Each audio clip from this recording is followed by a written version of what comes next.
Mark, can you hear me? Yes.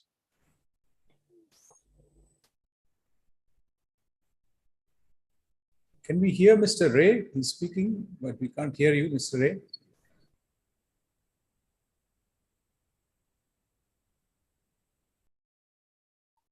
So he's not muted, but I don't think he's speaking anything. Mr. Ray, can you hear us? Oh yeah, we can't hear.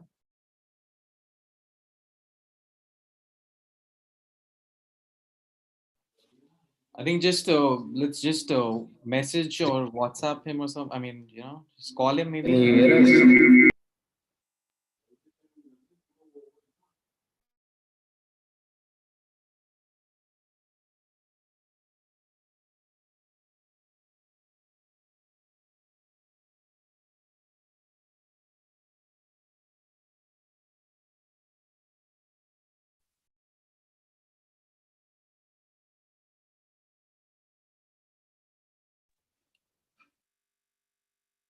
Mr. Ray, we are not able to hear you.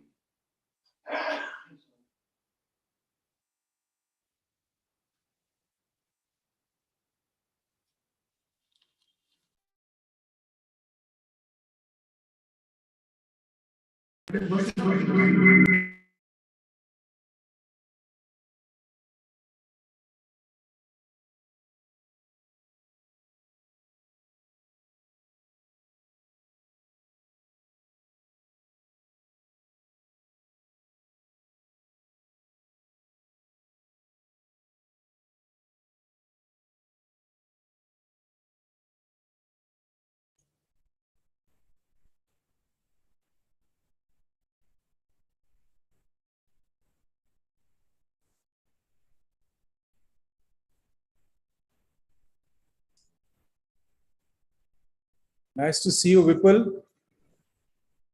This is BN Reddy, High Commissioner from Kuala Lumpur. Hello. Good afternoon, sir. Good afternoon. Can you hear us now? Yes, Mr. Ray, you're audible. Yes. Sorry for the technical, sorry, some glitch. So let us start the 15th India Global Connect meet. This time we are doing an India Global Connect meet between India and Malaysia. And good afternoon in India and good morning in Malaysia.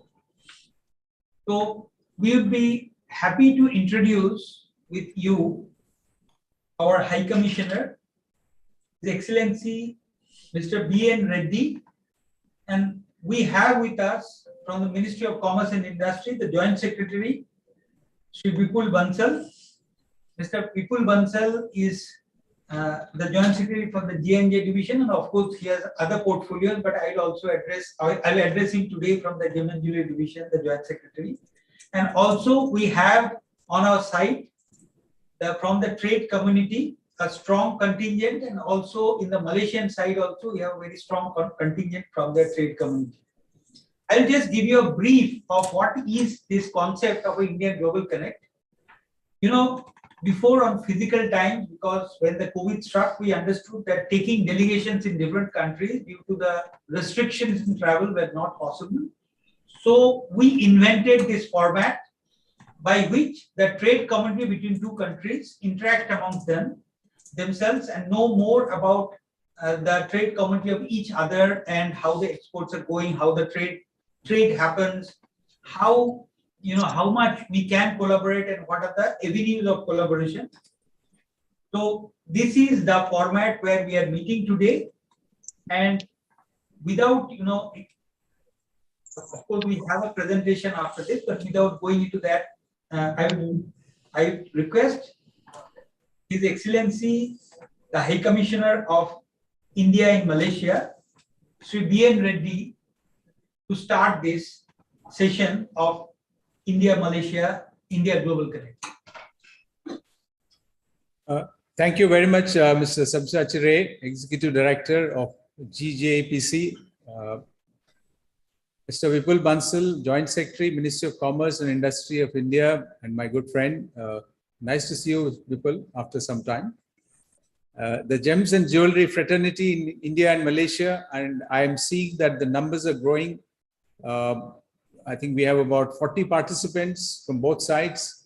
The numbers increase is an indication of growing interest, considerable interest among the gems and jewelry companies between our two countries. First of all, I thank Mr. Sachre for inviting us, both myself as well as my colleague Sushma. She's the First Secretary Commercial in the Indian High Commission in Kuala Lumpur. We're both happy to join at this Gems and Jewelry Global eConnect. In fact, these are the COVID times. I think COVID has changed our lives and lifestyles significantly.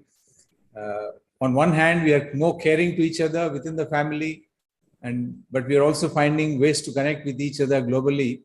And today, as Mr. Sabsachis mentioned, with a click of a button, despite wherever we are located, we're able to connect and able to discuss what we would have otherwise done in a physical mode also.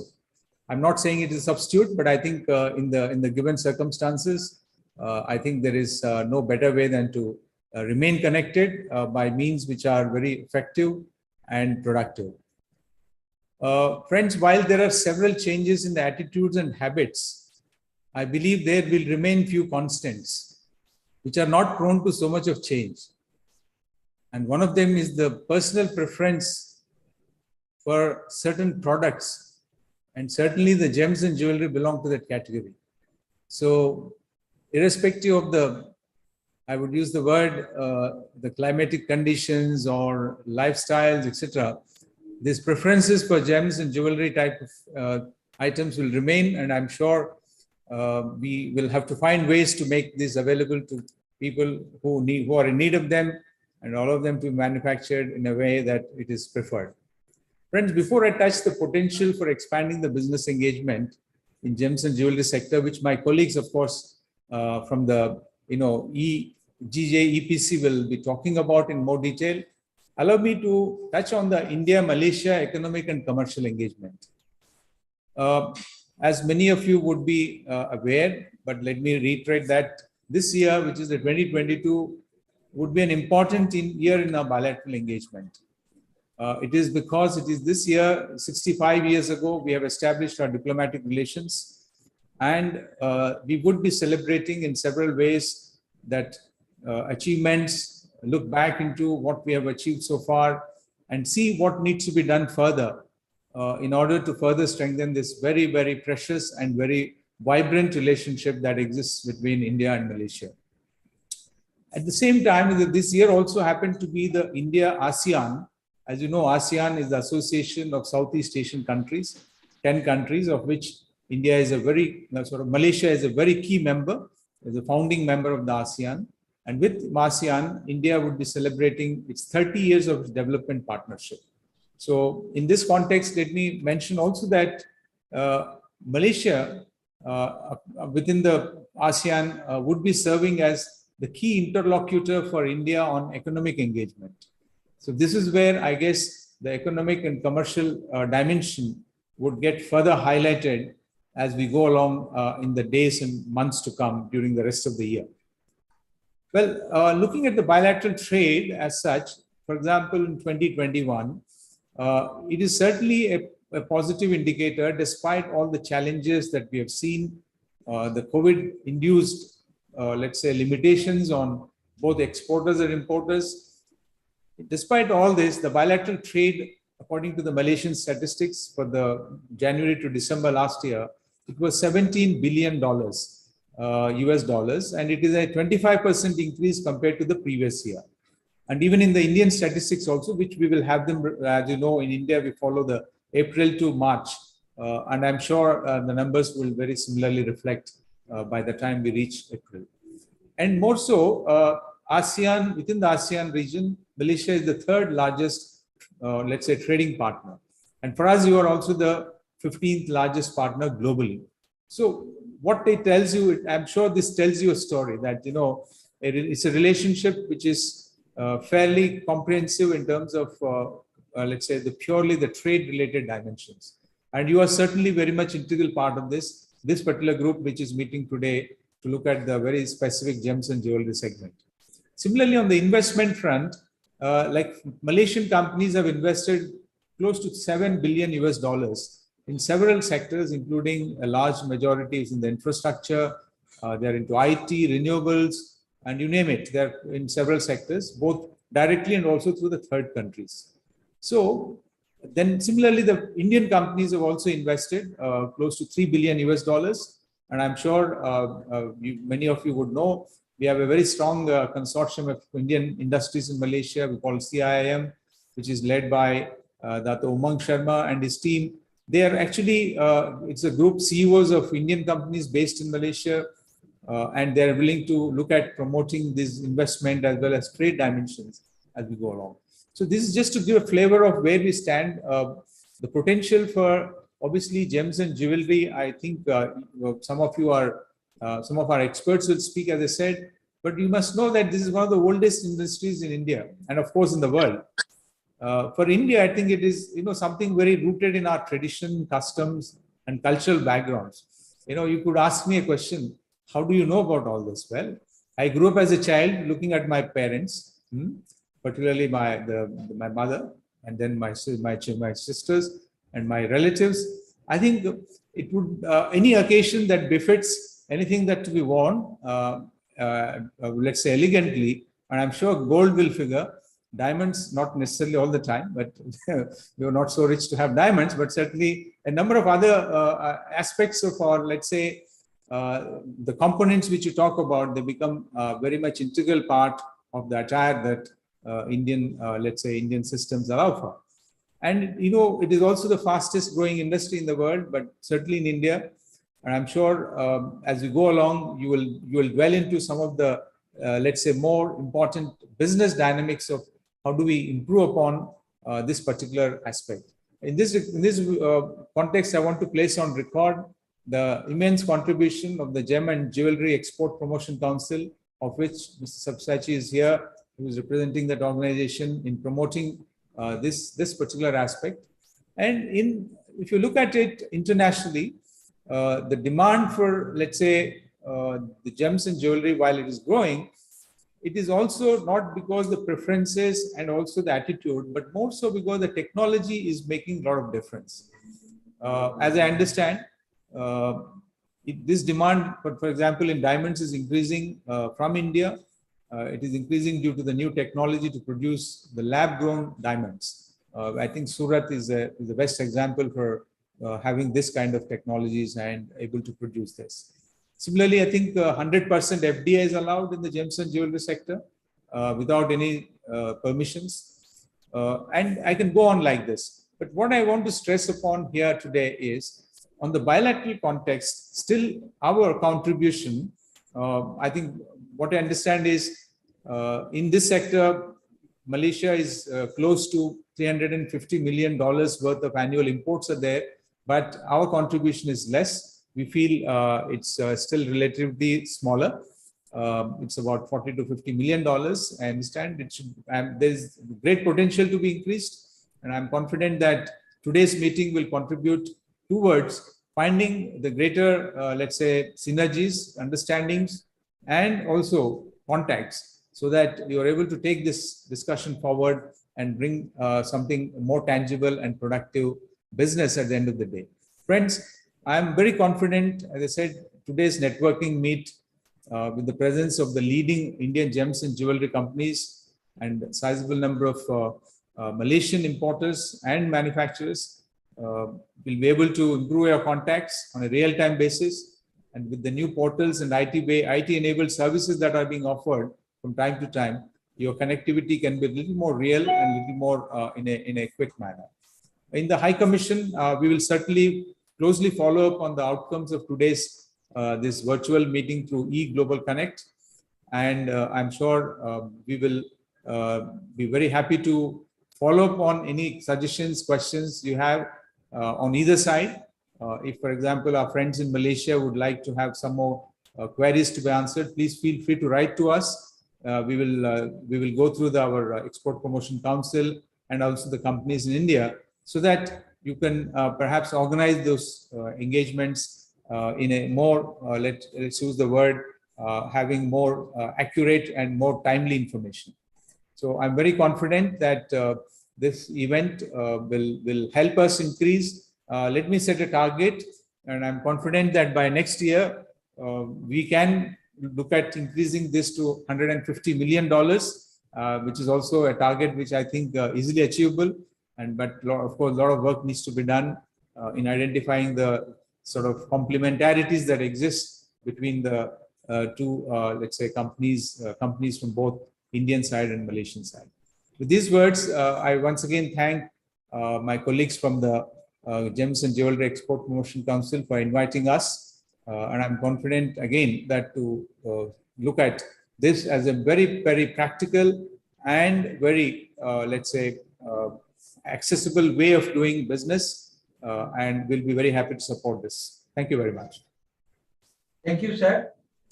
Thank you, Your Excellency, Sri B.N. Reddy, our High Commissioner in Malaysia. And of course, without your support, it would not be possible, to have this outreach.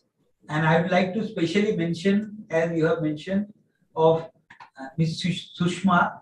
She has been tireless, to get contacting the traders, the importers, and the businessmen from the Malaysian side. And today, or her contribution are the most into doing this, India Global Connect Malaysia. And the Gem and Jewelry Export Promotion Council works under the aegis of the Ministry of Commerce, Government of India. And of course, the government, we advise them on the policy front, etc. And also, Mr. Bipul Bansal is in our board. He is also the government nominee in the board of the Gem and Jewelry Export Promotion Council. So I would request Mr. Bipul Bansal, the Joint Secretary to the Ministry of Commerce and Industry in charge of Gem and Jewelry Division, to say how the trade between India and Malaysia can grow. Because just now, as Your Excellency, the High Commissioner has told, that we have to grow to $150 million. Right now, we are around $83 million. And if we need to, of course, also the targets as set up by the government to our segment, it was 40 billion, which will reach. And next year, we are targeting much more than $50 billion. And we request Mr. Bipul Bansal to just have a word on it. Thank you so much, Sabyasachi ji. Respected Indian Ambassador, sir, thank you for your wonderful talk. Sabyasachi ji, all the members of the Malaysian and the Indian contingent who have found time to attend this meeting, I welcome to you all. GJEPC, I would like to thank for organizing this India Global Connect. I believe this is the 16th such meeting that you are doing. And I was listening very intently to Ambassador Reddy. He has largely covered all the points that I had to actually make. And it is very heartening to see the kind of depth of knowledge he has about the sector, and the concern that the High Commission has for the trade as well. And I would like to say that, India and Malaysia have very, very close political, economic, and socio-cultural relationships from very, very long time. We are reasonably large trade partners, much below our, our potential. But Malaysia is the 13th largest trade partner for India. And I believe India is amongst the top 10 in Malaysia.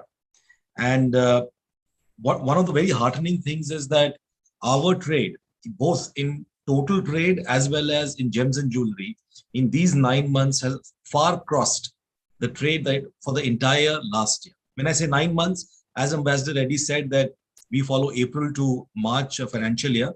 So from April to December 2021, the trade that we've had is actually more than the trade that we had in the last financial year. The target set by Ambassador Reddy, $150 million, while there is officially, we didn't talk about it, but since he has said it, it is a goalpost for all of us. And this is something that we would endeavor to achieve, especially in the gems and jewelry industry. One of the things of note is that 85% of all exports from India in the gems and jewelry sector is for gold jewelry. And 15% is for the rest. India is a pioneer in diamonds for the world over. So that is one of the space I feel that we should be able to kind of increase our presence. And I'm hoping that with the recent budget announcements with respect to reduction in custom duty for diamonds for India and setting up our framework for e-commerce should be able to provide that sort of an impetus. While our core gold jewelry market is something that we need to broad base, but diamonds and established market through e-commerce is something that we probably need to look at. And I would like to thank everybody for attending. We wish that the outcomes of this meeting today, this interconnect forum today, are documented and they are pursued for long. I would request Sabyasachi ji to make some sort of an outcome document, and we from the ministry and from GJEPC should follow it up, and we should be able to translate it to increase in trade, and whereby once we can actually provide that correlation, we should take this forum vigorously, more frequently all across the globe. And with this way of meeting through VC, it's a blessing in disguise. We can get maximum participation with most frequency, and we are hoping this is something that we could leverage upon. I thank you all for listening to me. I will be here for any questions and something that anybody may have, and all the best. Thank you. Thank you, sir. That was Mr. Bipul Bansal, the Joint Secretary of Ministry of Commerce and Industry, Government of India. And he has, of course, stated, and we take it that we will make an outcome document. And of course, for all these global connect, we generally make the action points. As we have understood that in Singapore, and just give an example like Singapore, they talked about the hand carriage of jewelry, and that we have taken up the government, and government actively had considered, and we are happy to announce that very shortly that hand carriage of jewelry will start from the ports of Mumbai.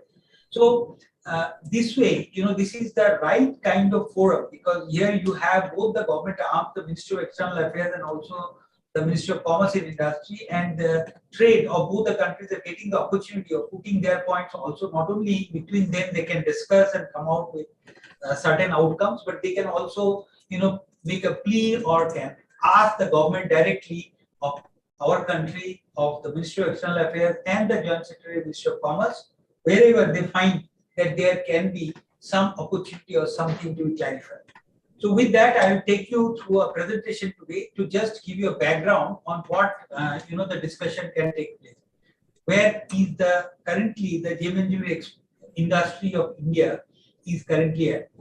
So as you have seen, if I may go to the next slide, is this Gem and Jewelry Export Promotion Council, as we have told that this was established in the year 1966.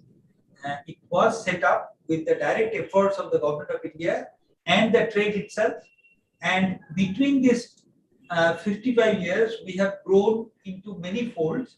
We currently have more than 7,500 members across India in across sectors. Like our members consist of the diamond jewelry manufacturers, the diamond manufacturers, the colored gemstone manufacturers, the traders, the exporters, so that this community encompasses everybody across India. And as GJEPC, if you watch our organization, if you go to the website to know more about our organization, of course, not only we are, as we are told that we work under the aegis of the Ministry of Commerce, Government of India, but also we represent to the world.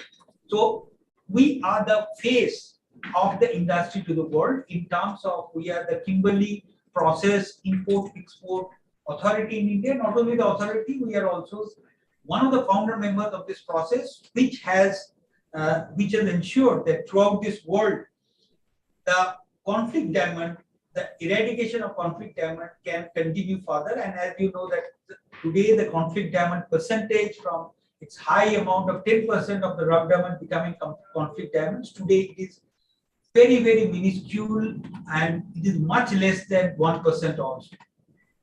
And we play a key role into the global supply chain of gems and jewelry, because as you understand that India does not have the raw materials, both in diamonds or gold or silver, we have to import it from outside. So, and we are one of the largest consumer of rough diamonds in the world, gold in the world. So that way, we have a very key role to play in the global supply chain of gems and jewelry. And we also have built up, trading centers in diamonds with the assistance of the government, whereby the foreign mining companies can offer their rough diamonds here for the consumption. And in terms of nation, we are also helping the nation building in terms of contributing to its GDP, contributing to the forex kitty, or contributing the exports of the country. We are developing the infrastructure in terms of gems and jewelry, in terms of home facility sector. We are developing one of the largest jewelry parks in the country. We also have in our industry employment of more than 4 million people. Correctly, if it is correctly told, is 4.28 million people.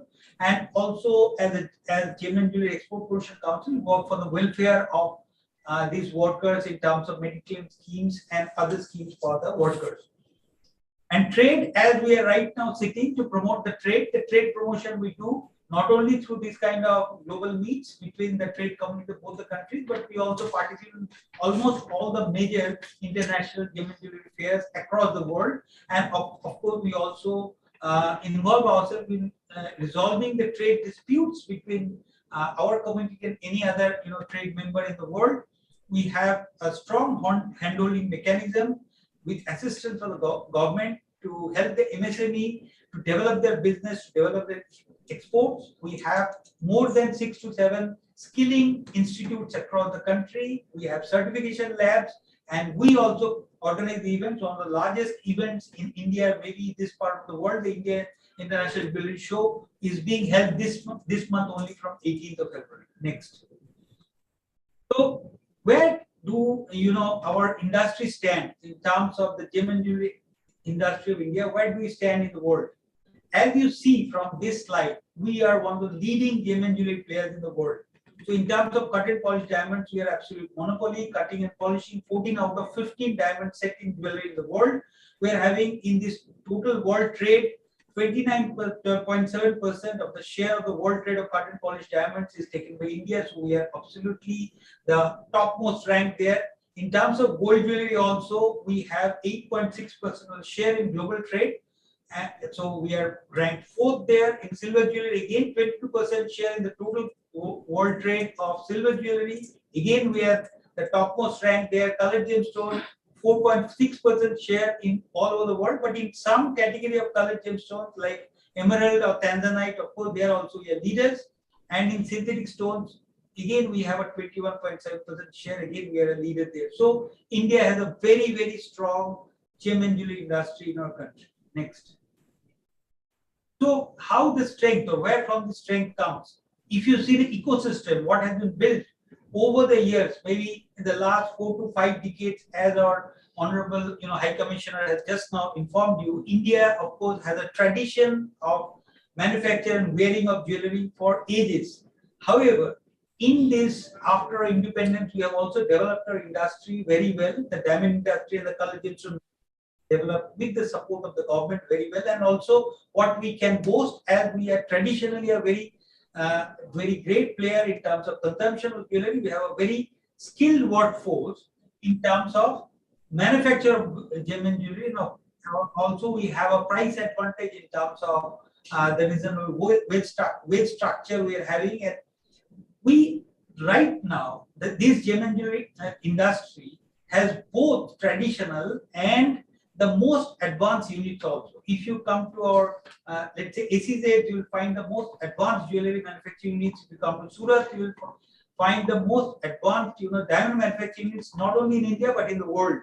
And that is backed up, as we know, that we deal with very high valued, commodity or raw materials. Because of that, the institutional mechanism in terms of the banks, in terms of policy, in terms of logistics, we have a very robust mechanism and infrastructure in that sense. Now, as we have just mentioned, that sourcing of rough diamonds or gold bars or silver bars, all these, are done in India from outside. Because of that, through the years, a very good logistic infrastructure has been built up in our country in terms of high-valued cargo movement, whether it's import of these raw materials, distributing them to manufacturing clusters, and then manufacturing, and then again exporting through our very robust system of customs and clearance mechanism. So we can tell you, just have an idea, is that we manufacture products right from $10 to 1,000 million per piece. So you can understand that what is the kind of manufacturing infrastructure or bandwidth what we are having in India. So this is possible due to this robust ecosystem and infrastructure in our country. Next. Now, if you look at the bilateral trade, this slide will show you or give a glimpse of the bilateral trade. You have already got a glimpse of that through the speech or the talk of our High Commissioner, Mr. Reddy. So this is what right now, in 2021, this is the Indian exports to Malaysia in terms of, 59.19 million. Of course, that is what we are looking at to, grow to 150 million. The total trade, if you see exports and imports, which is more or less equal, is 109 million. However, in 2019-20 pre-pandemic, if you see, that was 86.43 million. If that is the base what we are looking at, so we have to more or less double that amount, whatever has been done. And of course, we can move into a direction very swiftly because we understand that the total Malaysian imports is $300 million. Among that, we can very favorably reach $150 million. Because if you look at exports to Malaysia, the cut and polish diamonds, of course, it should have been the first in the world because we have seen that we are the single largest powerhouse of manufacture of cut and polish diamonds, where of course in Malaysia it is the second. It should have been first. So that area, because Malaysia is also a very strong country in terms of manufacturing of jewelry. In that sense, the cut and polish diamonds, which are the raw materials for your manufacture, that can be exported, that have a further scope of improvement. And also gold jewelry, again, Malaysia and India has similar kind of taste in terms of jewelry and the type of plain gold jewelry what is prevalent in our country. So there also there is scope of improvement. Next.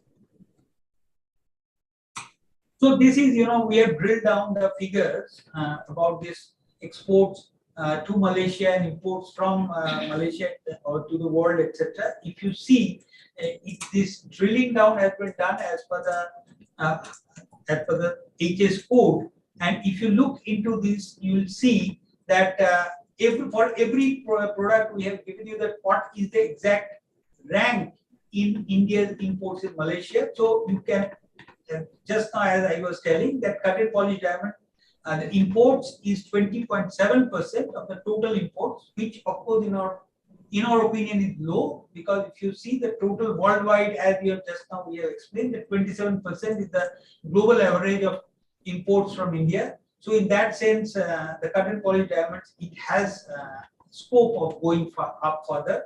And silver jewelry, again, if India is the world leader in terms of global trade, there also scope is there to improve. And gold jewelry, 5th rank, but looking at the type of jewelry what Malaysia consume and what we consume, there are scope of expanding this trade between the countries. Next. So going forward, what are you looking at from this interaction or the interaction between these two countries or the trade communities of these two countries is to need to increase bilateral trade, as all of our speakers have also emphasized, and through this presentation also emphasizing there is scope of improvement, and both the trade communities can work together to improve or increase on this area. Exploring the collaboration opportunities. Of course, the collaboration, as we know, that Malaysia has very high-tech infrastructure in terms of manufacture of plain gold jewelry. We can learn from Malaysia's expertise, and at the same way, Malaysia can also learn from our diamond manufacturing expertise, and that way, upgrade their studded jewelry manufacturing setup.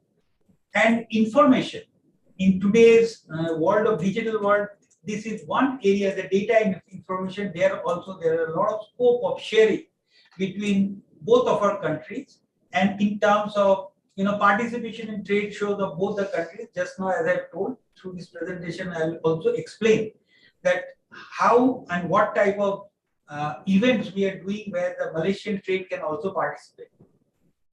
So what are we seeking cooperation is providing list of prominent manufacturers that if we can share the data of manufacturers and traders of our country and your country between us, that will be helpful to create this contact and provide the list of prominent associations, which are the associations which are working in your country and which are the associations which are working in our country. We can exchange this data, and based on that, all these trade bodies can interact among themselves to take it forward and disseminate information, as I have told, that the potential consumers who are the retailers or importers and trade associations, that also will help us. Next. So right now, through this forum, I'll invite all our Malaysian counterparts, the trade community of that country, to participate in this mega fair, which we are. This is a physical fair, the mega physical jewelry fair, the IIGS signature. In a year, we do 2 fairs, one during the winter. This is now, of course, it was supposed to be done, happening in January, but we had to postpone due to the Omicron spread. And now it is happening from 18th to 21st of February. As you see that we have more than 950 manufacturers or members who are participating with stalls, more than 1,450 stalls through which they are participating in a 35,000 square meter of space. And we have already, visitors at the show which are confirmed from more than 325 cities in India. And we also had got registration, more than 400 international registration we have already got, more than 4 to 5 delegations we have already confirmed. And we would like to host a delegation from Malaysia also. Next. In fact, in our previous shows, we had hosted delegation of Malaysian tradespeople itself. And this show also, of course, the time is short, but still, if that can be cobbled together and some people can come, we'll welcome them. And we do offer the hospitality, the ground hospitality to all the delegates will be coming here in terms of the accommodation, the complimentary accommodation, and the ground hospitality.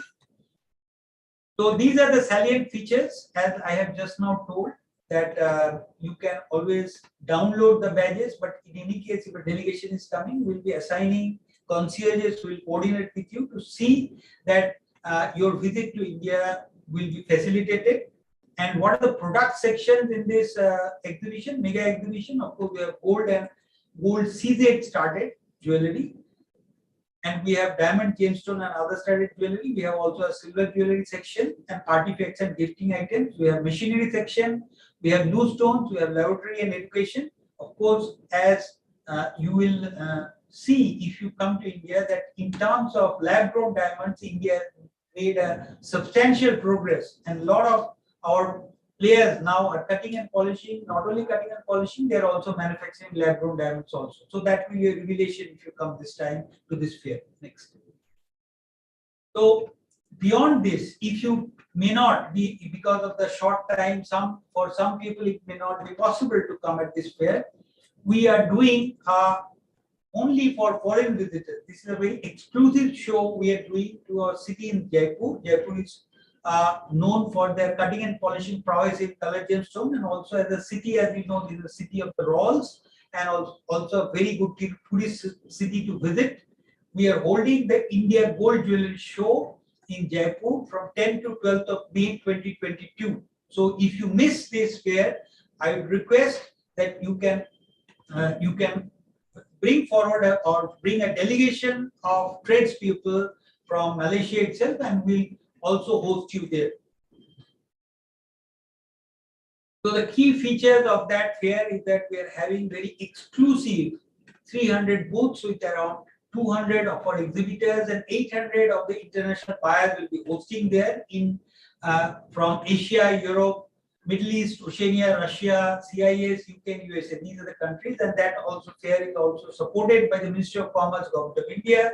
They have already, they have given their patronage for the fair, and of course, all these international buyers and the exhibitors who will be hosted there or who will be exhibiting there will be a curated list. Will be the best of the industry. Thank you. So this is what we have as a presentation, and now we go to the main section of the interaction between our people from our trade and the trade of Malaysia. So, Mr. Sabyasachi, before you start, can I make a couple of comments and then you can continue with the discussion? please, sir, please, Your Excellency. Right. Okay. Just to for the benefit of our Malaysian friends who have joined us today, starting from today, the government of India has opened its air travel to the extent that anyone traveling from Malaysia, particularly, they are not required to even undertake a let's say, arrival COVID test in Malaysia. If you have been vaccinated, if you're fully vaccinated, then you could travel to India without having to take a test before you undertake the journey. This is Kuala Lumpur. Huh? You can hear you heard the lightning sound. Okay. So the second part is on arrival, I think there are no, let's say, quarantine norms, which are essentially self-monitoring. There is no prescribed quarantine after you reach India. So I'm sure you will take advantage of it. Secondly, as you know, for the travel purpose, we do have one flight every day going to India under a special arrangement with Government of Malaysia under what we call as Vande Bharat mission. So you could, we have been allowing Malaysian citizens to travel under an arrangement. So travel is also not an issue. I do understand that the aircraft is going at 70-80% capacity. But in any case, some of you who want to have a little more exciting journey, you can go via Dubai, Doha, and I'm sure you will have more purposeful business, a rounded trip that you could do. But travel to India, as I said, arrival is easy once you and to use the destination, which is Kuala Lumpur to India. The travel, we have made a proposal to Government of Malaysia for an air bubble arrangement, a kind of a virtual VTL. You all know VTL. So that VTL hopefully will come through in the coming weeks before the regular commercial travel begins. Okay, with these words, Sabyasachi, please. Thank you. Thank you, sir. So let us go through the list of panelists who are there with us from both the countries. So,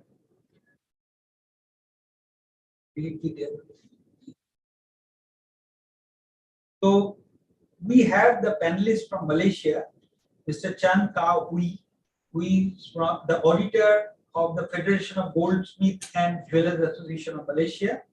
We have Mr. Pang An Po, who is the Honorary Secretary of the Federation of Goldsmith and Jewelers Association of Malaysia and Managing Director of Kee Cheong's SDM PhD. And also we have Mr. Ermin Seo, who is the Advisor of Federation of Goldsmith and Jewelers Association of Malaysia and Kopong Jewelry Manufacturer. And Mr. George Lo Siu Cheong, who is the Tai Cheong Goldsmith SDM PhD from Malaysia, and Chi Yok Sian, he is from YCSG Industrial SDM PhD, and Mr. Rasul is from Malaysia South Indian Association. Of course, we have a very strong South Indian community. We understand Malaysia. Mr. Gerald with the Ting Sheng Jewelry. Mr. Twine Chow is the Dixon Jewelry. Mr. Siva from BKN Jewelers. Mr. Shanal Hamid, Bombay Jewelry, and Mr. Peter Lee, CHL Marketing. So we have a very strong contingent from Malaysian side, and from Indian side, we have with us Mr. Sanjay Jain, who is from Manoj Ornaments, and Mr. Ram Tambi, who is from Swastik Exports, Mr. Mansukh Kothari, who is from Basupati Jewelers, and Mr. Mayank Bajaj, who is the consultant from Bajaj Advisors. So this is the, from Indian side, we have this. And of course, we have 52 participants who are also participating and watching us to have first-hand experience of how this Malaysia and Indian business look like. From your interaction, these 52 participants will be also having knowledge about how the India-Malaysian business or how to do business between India and Malaysia. So I start with the question to Mr. Ermin Seo, about what is the total market size of jewelry market in Malaysia. If you can, explain us, and can you elaborate on the size of jewelry retail and jewelry manufacturing sector in Malaysia? Or the respondents will be eager to know about that. You are mute, Mr. Arminshaw. Okay, can you hear me now? Yes, please. Yeah. Good afternoon, everybody here. I'm Ermin Xiao from Kuala Lumpur. With regards to your question, the Malaysian market, the domestic market, I mean, compared to India, of course, we are very small. We are talking about 25 metric tons a year for plain gold jewelry. This is actually based on the report by this Metal Focus, who is the precious metal analyst for the past couple of years. I average it out is about 25 metric tons a year. This is in terms of plain gold jewelry. But in comparison with the gem set jewelry, it's even smaller. Gem set jewelry, we're talking about 15% of the whole domestic market, 10 to 15%. So it's estimated probably around 200 million US dollar. Estimated. In terms of the plain gold jewelry in dollar term, is estimated to be about 1.5 billion US dollar. So as you're probably aware, we do export quite a fair bit of plain gold jewelry. In fact, we actually exported more than what we consume locally. But for the past a couple of years, the average tonnage we export is about 30 to 35 metric tons a year in terms of plain gold jewelry. Of course, the main export market is the Middle East, UAE, of course. And I'm not sure we export directly to India, but it's probably through UAE as well. So this is some figures I have with me in terms of the domestic and also the export side. So your question about the manufacturing facilities. In the 90s, we used to export more than 50 tons a year. But because of quite a few reasons, the export tonnage has come down quite a fair bit. So in terms of capacity, I think I'm actually we are actually only probably using less than half of our capacity now. I mean, if you talk about in the 90s, we used to export more than 50, 60 tons a year. So we are actually hoping that India can actually import some from us. Thank you, sir. That of course is a very good overview of the market, and it's in quantity terms, in dollar terms, it's of course it gives a fair amount of idea about the Malaysian manufacturing prowess and also the manufacturing market and overall, and also how much you're exporting. Of course, as it is a free world today, we are entering in a free world, and of course you are part of ASEAN and all the important countries in ASEAN. Of course, we have free trade agreement with ASEAN, and in future, who knows that there can be total free trade between our countries and more jewelry can be imported from Malaysia, as I told. Yeah. In fact, the RCEP, the RCEP, which just launched recently, it could be a very good platform, to increase the bilateral trade among us. The RCEP, which is India is one of the participants, I think. Yes. Are you? So we invite you to visit India, and also because the more the trade community speaks among themselves, trade always know how to do business. So if yes, of course, you have the wish of exporting to India, you have to come more to India, because I think our trade people visit Malaysia often. So to expand what you have just now told, I would now go to Mr. Rasool to understand the exact Malaysian market, like in retail, how is the Malaysian market in terms of, we understand like in our country, we have different kind of people. In Malaysia also, you have different kind of communities to sell to. You have Malays, you have Chinese, you have Indians. So the jewelry which is manufactured are this kind of, you have three different communities to address to, and based on that manufacture the jewelry and market it. So in terms of retail, what what is the retail structure of retail there, and how much retailer is there, and what is the way that you service these commodities through retail? If you can throw more light into that, Mr. Rasul. You are on mute, Mr. Rasul. Can you hear me now? Yes, thank you. Yeah. Okay. Anyway, greetings also to the High Commissioner of India. And also, I really thank all the team from GJ, EPC, and everybody over here, because you see, this is we have been seeing you after the third year, because after the pandemic, we used to visit all your exhibitions over there, and we used to see everyone over there. We were having very good relationships, it was very nice to, mingle around with everybody. But the relationship has not gone away. It has gone better now because the business has increased, and also, people have come for designs, and also things are already going on. But it is not that successful.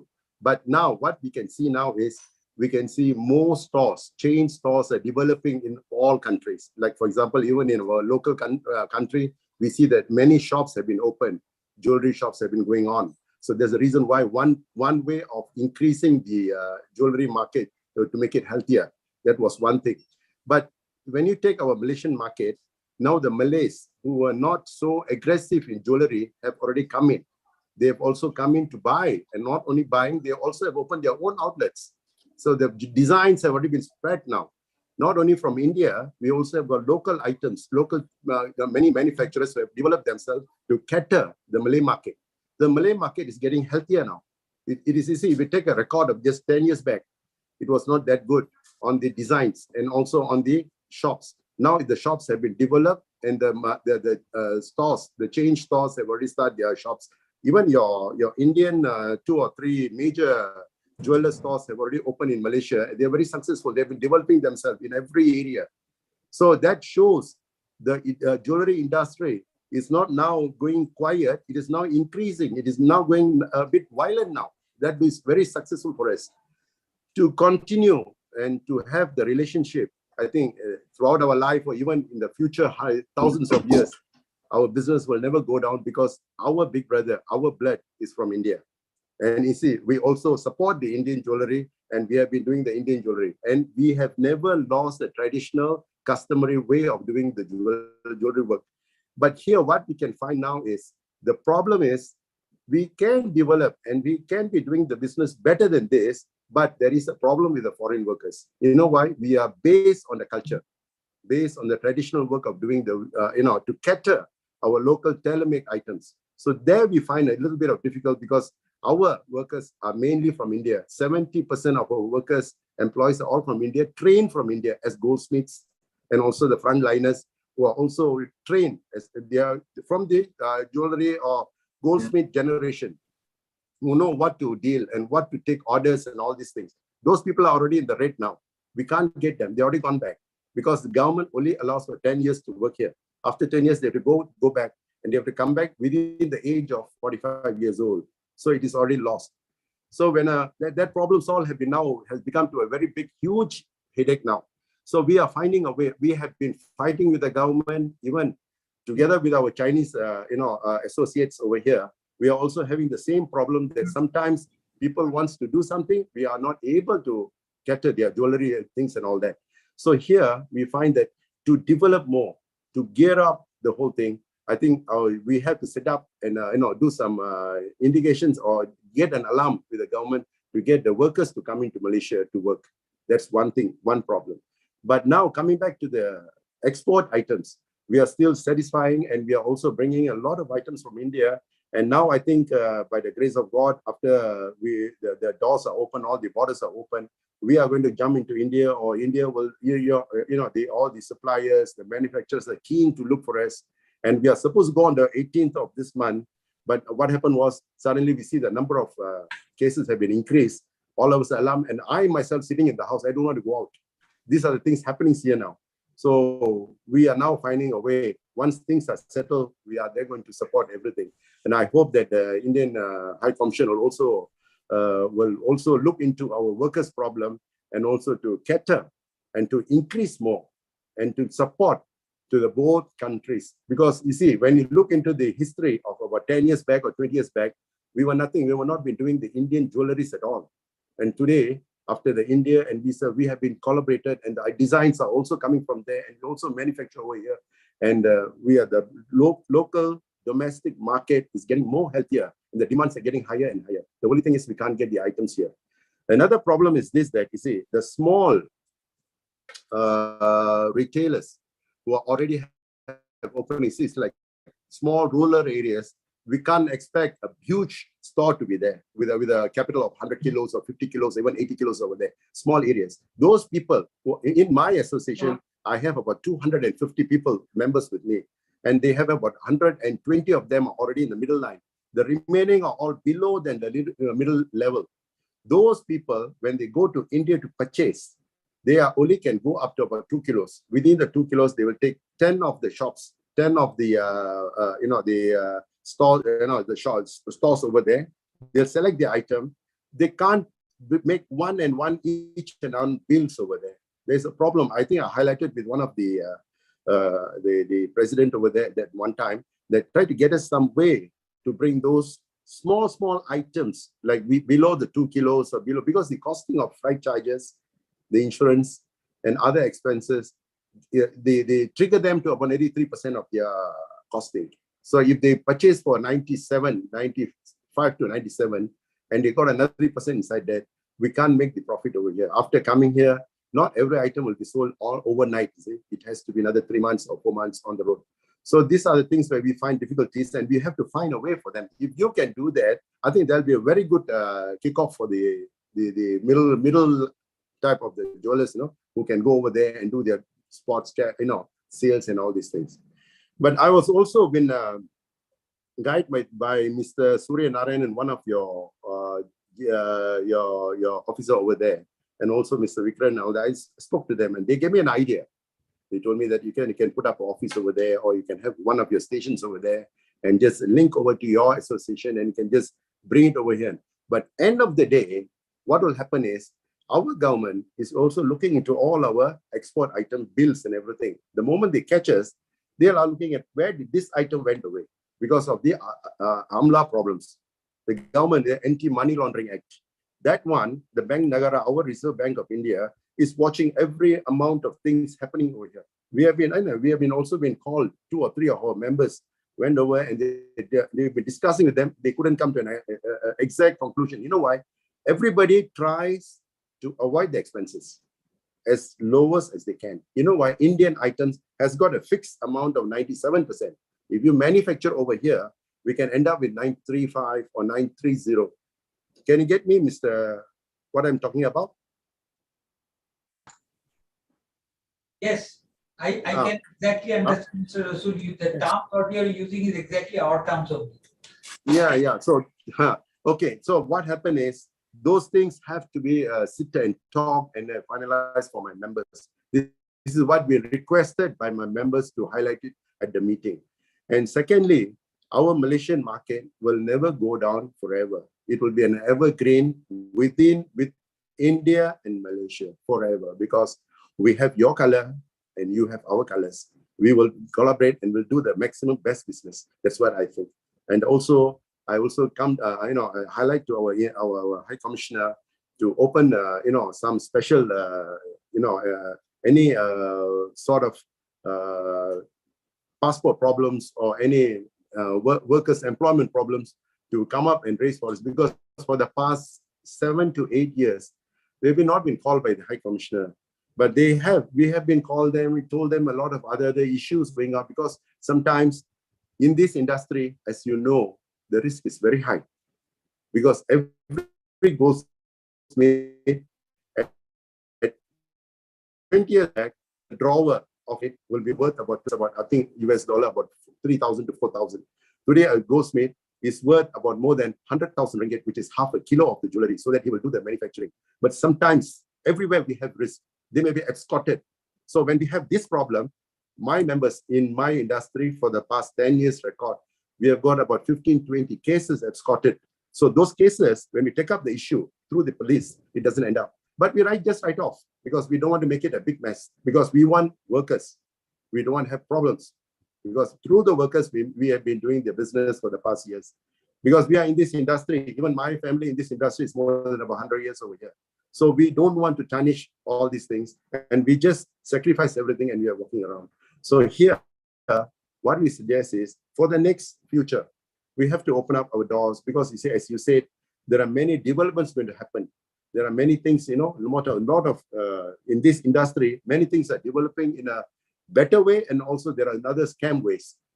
So there are, today, there are so many obstacles in the jewelry lines also. There'll be, out of 100 suppliers, manufacturers, there'll be 1 or 2 will be there. Some black sheeps will be over there.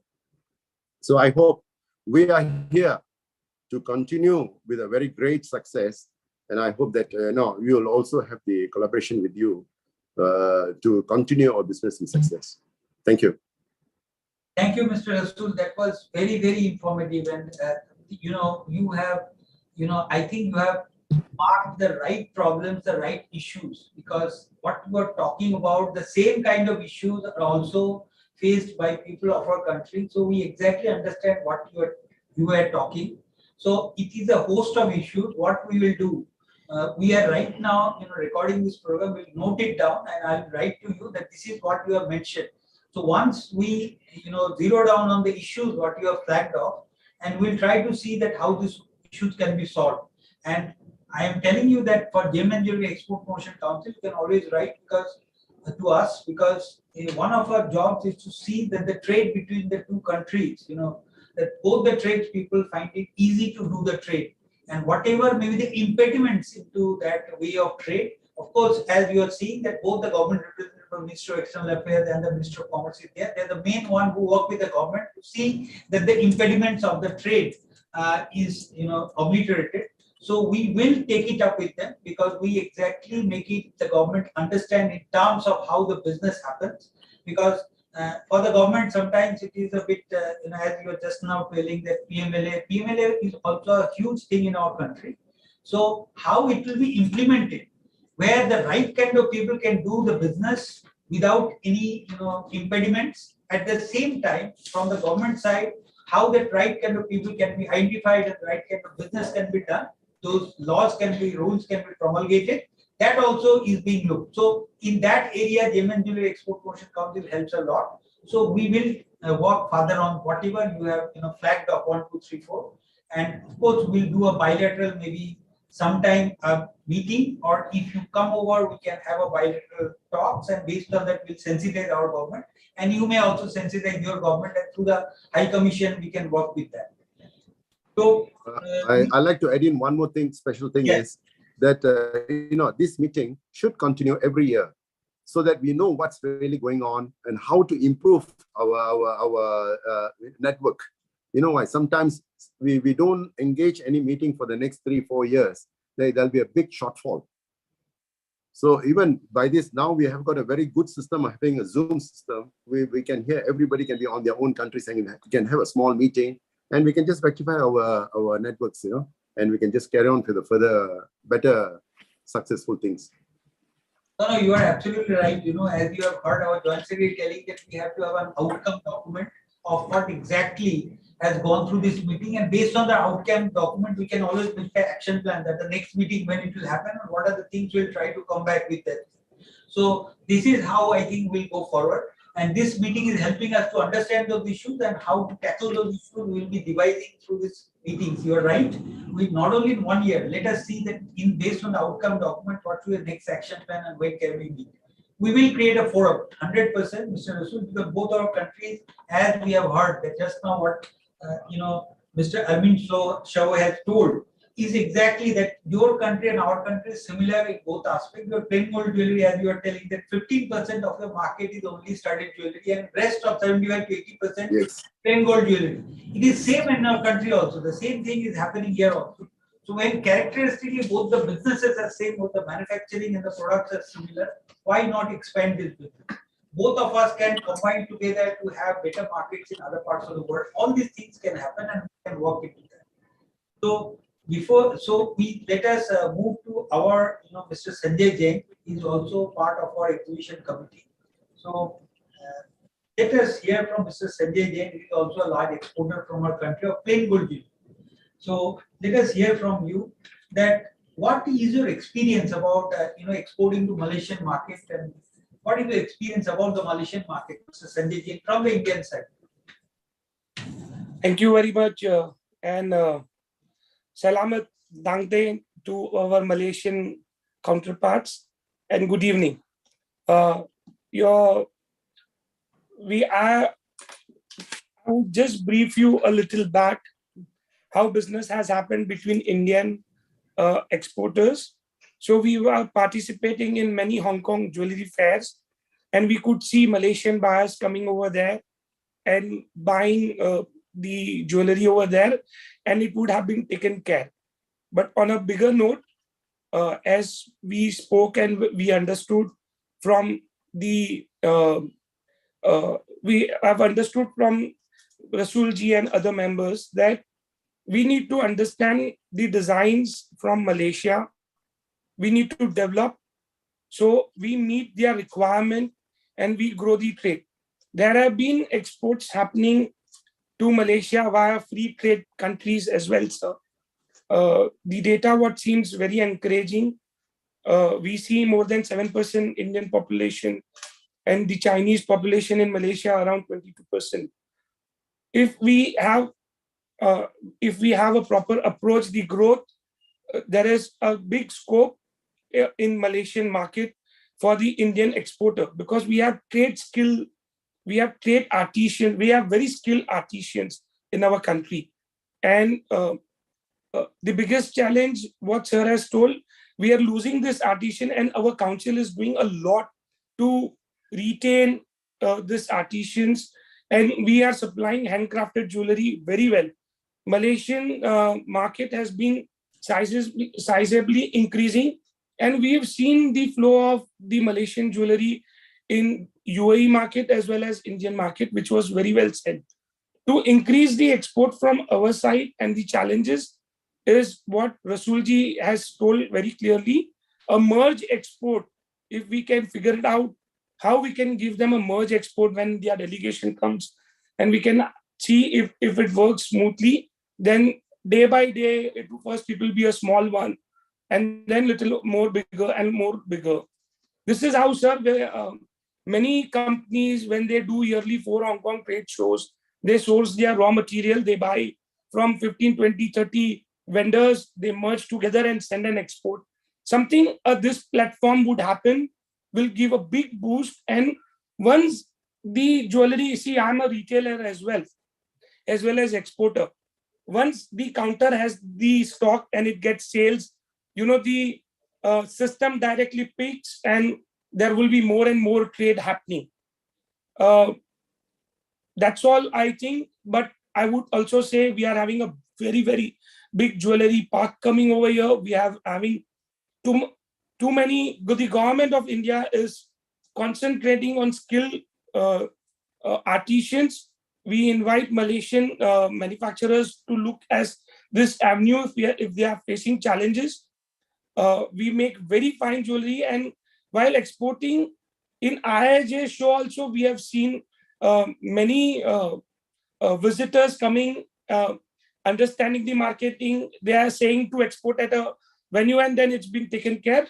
But we can do something great, so this grows tenfold. Thank you. Thank you, Mr. Sanjay Jain. It was really informative, and from your experience, of course, it is one of the things what we have already highlighted is that what I think from the Malaysian side they wanted to understand that whether the Malaysian exports to India is happening or not. You have confirmed that it is happening. So that is also because trade can only survive if it happens both ends. It cannot be that only you can export and you cannot import. So those days of protectionism is gone. We are living in a world order where free flow of business should happen, and then the tradespeople will determine how the business will happen. And I think our government, as you have told, is very proactive into this. And of course, we are working on a repair policy.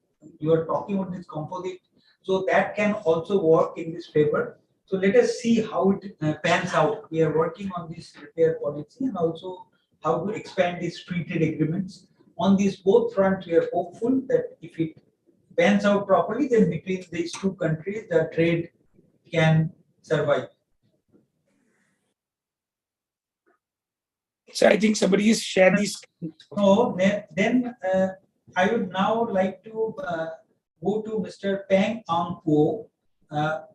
And to him is a very unpleasant question I will be asking. Of course, in this world, we all are facing this question, is that how COVID-19 has affected your industry? Because this is a question, but of course, till it is there, we have to ask and we have to understand, because both the sides need to understand how each of us are getting affected. So has the economy and gem and jewelry sector recovered or on the way of recovery from this COVID-19? How it is affected and how it is on the way of recovery or not? These are the two things what we want to understand from you. And after that, I want to understand that how significant, because of course tourism helps the industry to grow. We all understand that tourism has another way of expanding the gem and jewelry business. So whether it is affected and how much it is affected and whether it is coming back or not. These are the questions from our side to Mr. Pang An Po. Yeah. Hi, everyone. Everyone, good afternoon to yours. I'm Pang Po. I'm representative FGJM General Secretary. So regarding the question about how the pandemic affected Malaysian market, actually we can just make a fast guideline about the pandemic affected Malaysia. For Malaysia at the year 2020, from March, we have MCO, moratorium control operation. So we have a restricted movement on 2020. So after the government engaged the MCO, we have bank relieve a moratorium to all the borrowers. They have a financial relief for 6 months. Means that no need to pay the bank loan for 6 months. So in these circumstances, they actually make all the borrower have some buffering time to pay back their bank loan. So instead of having more fund from who pay the bank, instead they spending off their earning for 6 months. They are buying a gold, they invest into share market, they invest into the property market. So this is what happened on 2020. So, and then especially just now, Mr. Russell is telling all the Malay consumer are crazy about buying gold in Malaysia.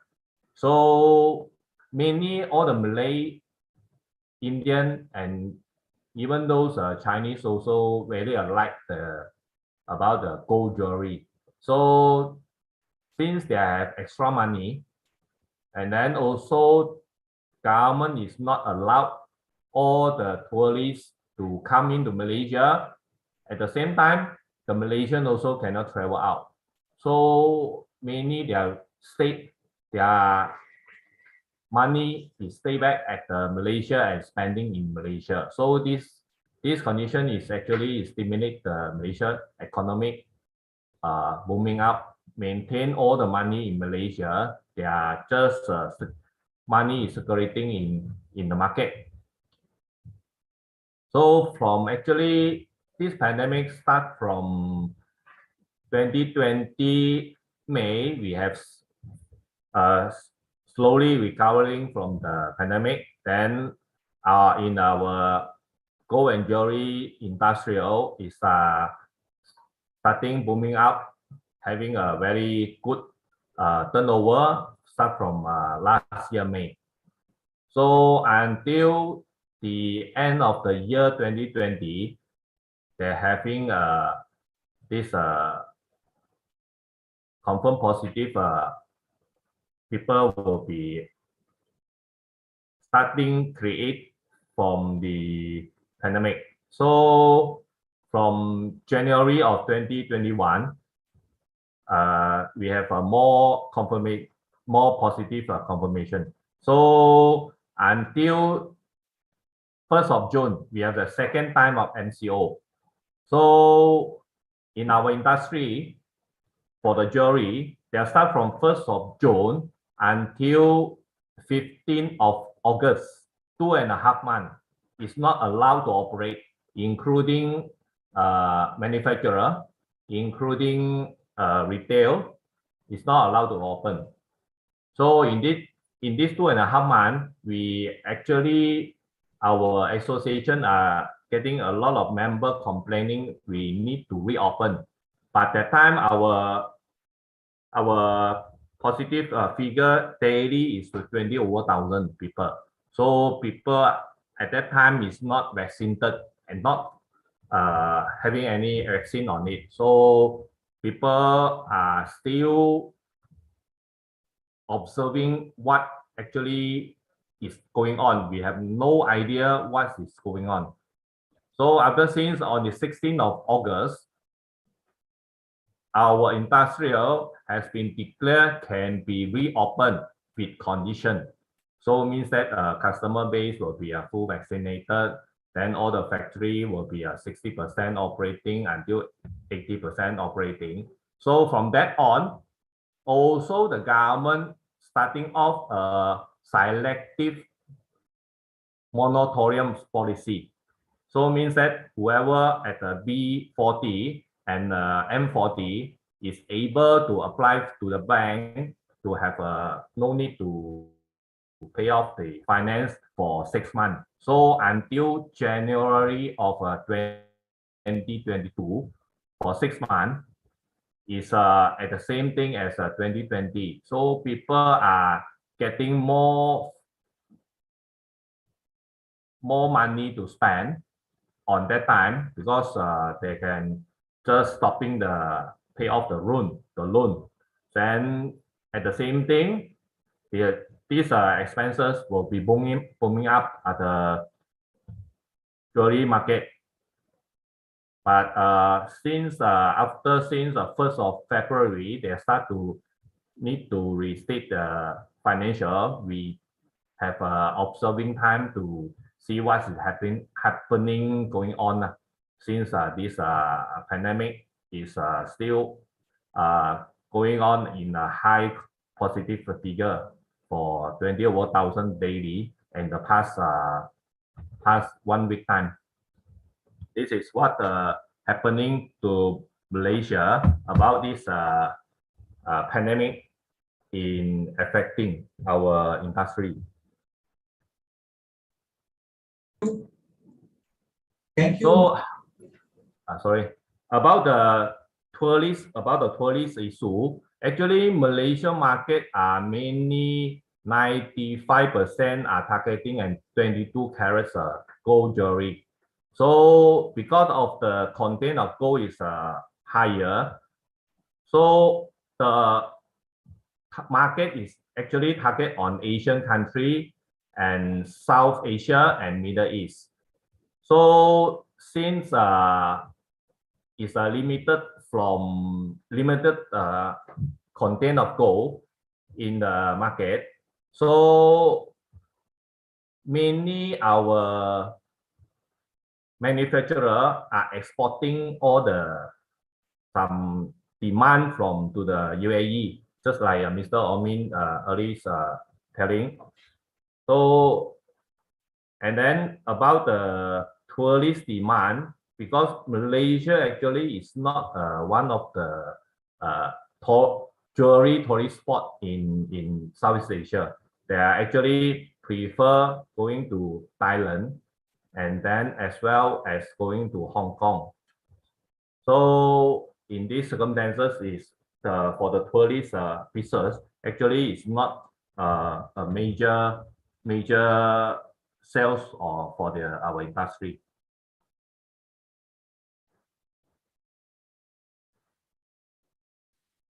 So that it was really informative. You know, the first part I enjoyed what you have told. The first part was really, you know, taking through the entire pandemic. You have gone month by month and year by year. And one of the things what is different from your country and our country, our government, at least, when we took it with them, that they never stopped the manufacturing other than the 15-day period in the first term during 2020 when the pandemic struck. At that point of time, the government, stopped it because they were still not very clear. But after that, the manufacturing and the back-end manufacturing has never stopped. The people who are there with us, they will vouch for it. The manufacturing has never stopped in our country. However, the retail sales stopped because the shops needed to be closed because the people were not allowed to come, people were not allowed to come out. So that way the consumption stopped, but the manufacturing never stopped. Because of that, our exports continued wherever the shops, because ours is a big country, there were some pockets where the things were normal. So there maybe some shops are open. So that way. So, and of course, as you are telling the banks, what you have told, that also happened in our country. There was moratorium into repayment of loans, etc. That was there in our country also. So this way, and of course, what I understand from your what your submission or what you have stated is that the tourism, yes, it is a factor, but that is not that important factor because us and Malaysia both consume similar kind of jewelry, which is 22 karat jewelry, which you have already told. Before I go to our Mr. Mansukh Kothari to know about what prevailed in India at that point of time, but I would request Mr. George Lo Siu Cheong to just give us an idea that GST in our country, the tax in our country has been implemented just after Malaysia. A lot of things we have, what I understand, our government has taken what Malaysia and how they have implemented. The experience was very handy to them. So how was the implementation of GST in your country, and whether it has helped to develop the gem and jewelry sector? Because in our country, the GST has helped a lot the sector to develop. So in your country, how, whether has it helped you to develop it, and in the end of the day, how FTA, if it happens between India and Malaysia, can help to grow this trade, which is only $100 million between the two countries?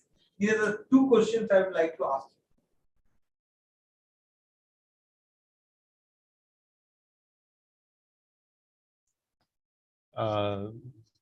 Mr. J, Executive Director, GJ EPC.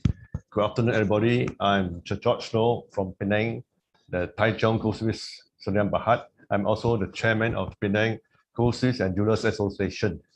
For the first question, Malaysia had enjoyed tax-free status for several years before the implementation of GST in 2018.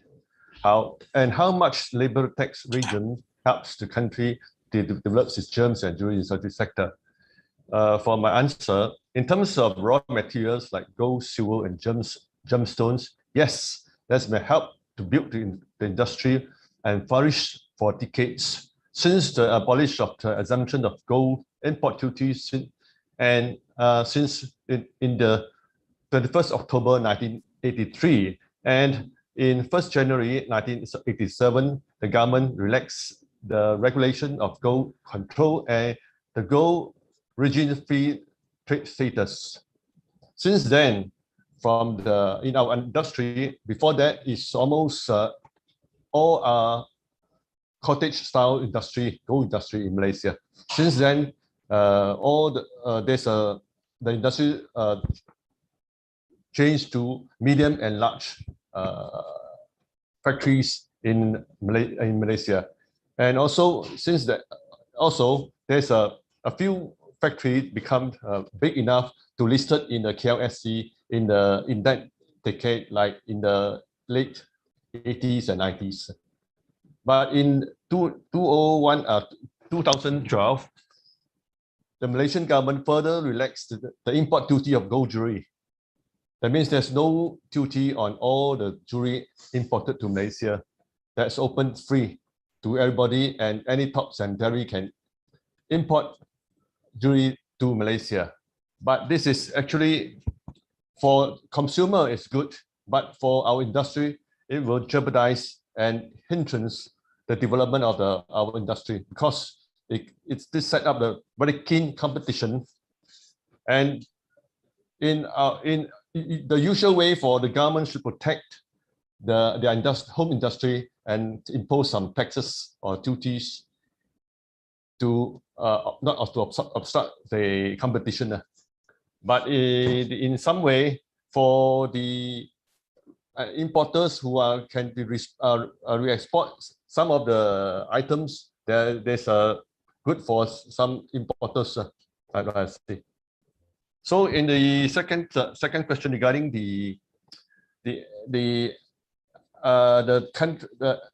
India export 10 million of US dollars to Malaysia. We are glad that India and Malaysia has signed 2 FTA. One is the India-ASEAN FTA, and the other was Malaysian-India Cooperation Economic Agreement. This is MICCA, which was in force in the 1st July 2011. From the statistics, it shows that there's 95.7 billion Indian rupee of export to Malaysia.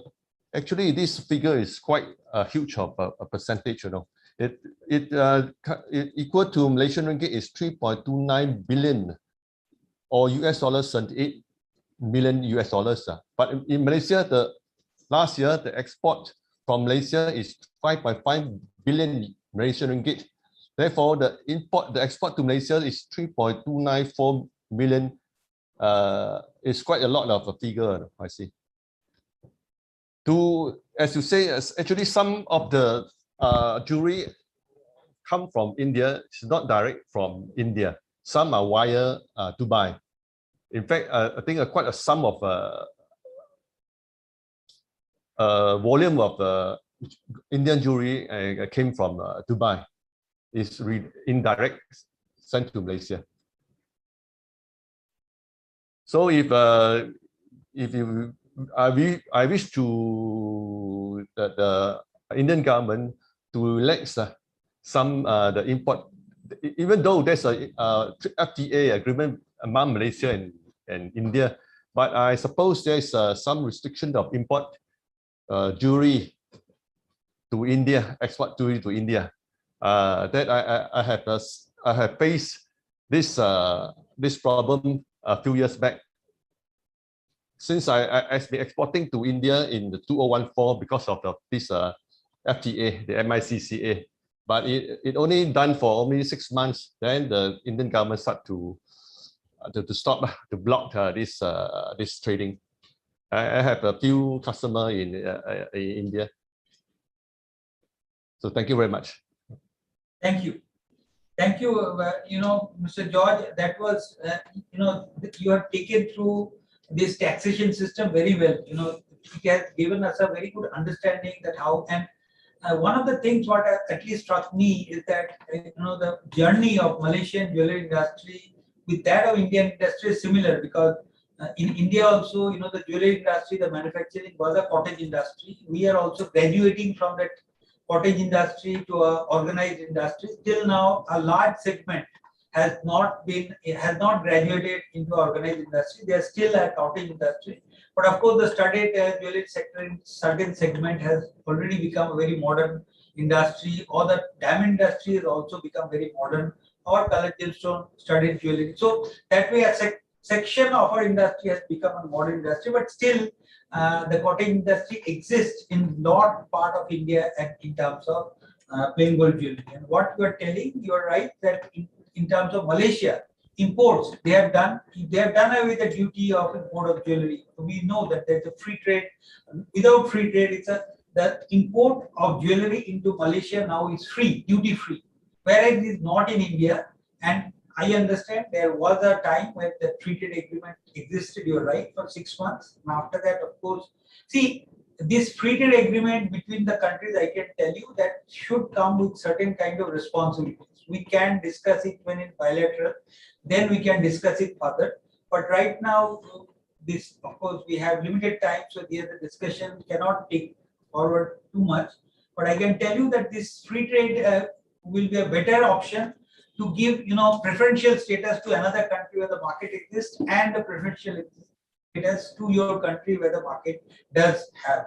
So that way we can talk about this. Also, I had to Yes. emphasize there's a few exhibitions in Malaysia, one in KL and one in Penang. There's a gold jewelry and there's a call it Penang Signature Gold and Jewelry Fair. It will be on August this year. We hope that there's some exporters from India come to join in this exhibition.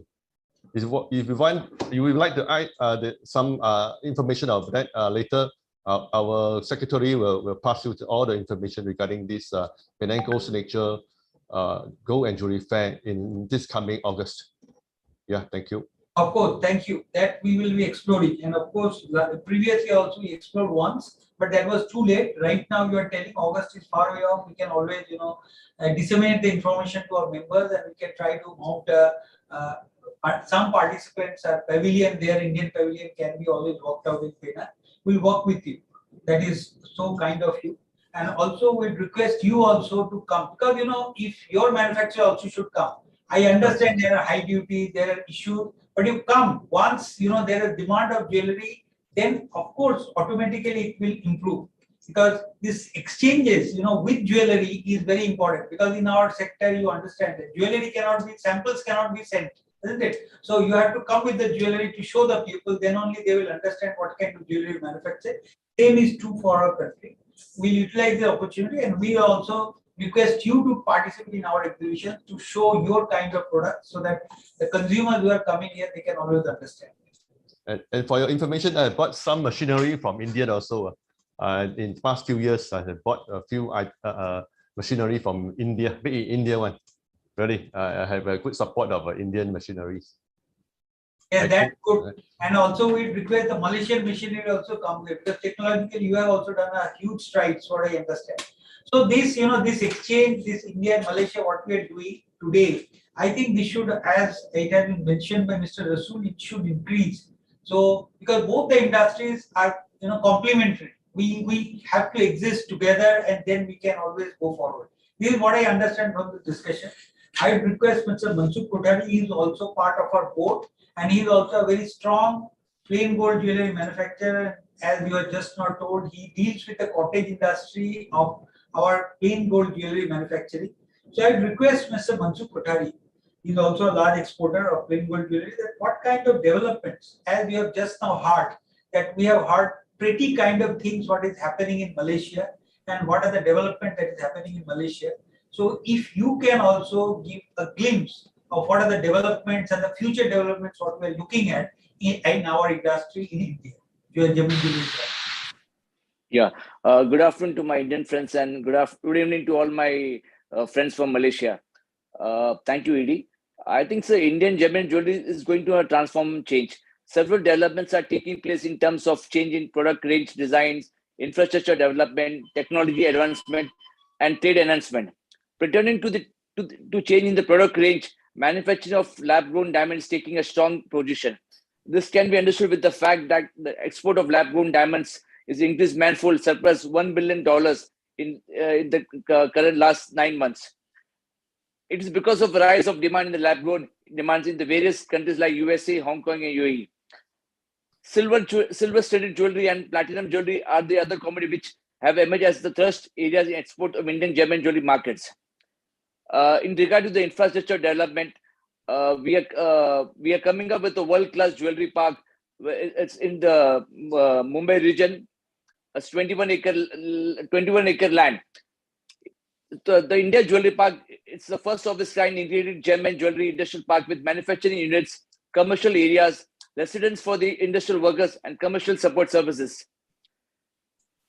Toward the advancement of the technology in the sector, the Mega CFC, the Common Facility Center projects, is one of the key projects initiated by the Council last year to enhance the infrastructure capacity, provide the cutting-edge technology, services, R&D services, and imparting the training and skilling facilities. And towards the trade enhancement, Government of India is fastly doing negotiations with the various countries like UAE, UK, Canada, Australia for signing the FTA. Moreover, the councils also do several trade shows physically in formats within India and outside India. with all this development, Indian German jewelry sector is going to achieve the next target. And what the gentleman who have suggested from the Malaysia, I think this is a very key point. If we want to increase the export from India, this has to be taken forward. So we'll make the note of this, and we'll have the several more round of meetings in near future. Thank you. Thank you, Mr. Mansur Kothari. That was, of course, a lot more informative about how we are going forward and how the Indian industry. Of course, one of the, as just now I have told that we are also setting our Gem and Jewelry Park in our quest, as you have told that the Malaysian industry has developed from a cottage industry to an organized industry. So to bring more players into this organized system, we are trying to develop a jewelry park, and we are also welcome. I would now go to Mr. Gerald, that what are the gem and jewelry products that can go in Malaysia, especially for the younger generation? If you may throw some light, that what are the type of jewelry that the younger generation Malaysia prefers? Because we understand throughout the world, one of the problems that the jewelry manufacturer or jewelry industry is dealing upon is the the lesser interest for the smaller type of jewelers, the younger consumers not to buy the jewelry and to go for other items like Apple iPhone and etc. So this question is to Mr. Gerald, but I understand that Mr. Gerald is not here. Is here?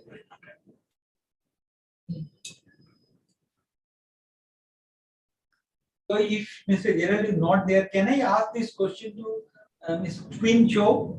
Can you answer this question, that what is the type of jewelry the younger generation, what is your inputs or your submission, that whether the younger generation are also buying the gem and jewelry items in Malaysia or not, and if they are not buying, what are you doing about that?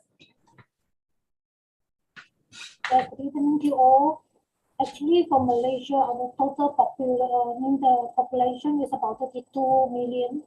And our country, the culture is composed by three major races, as like Malay, Chinese, and Indian. So as we know that our people have already been assimilated, so we doesn't think that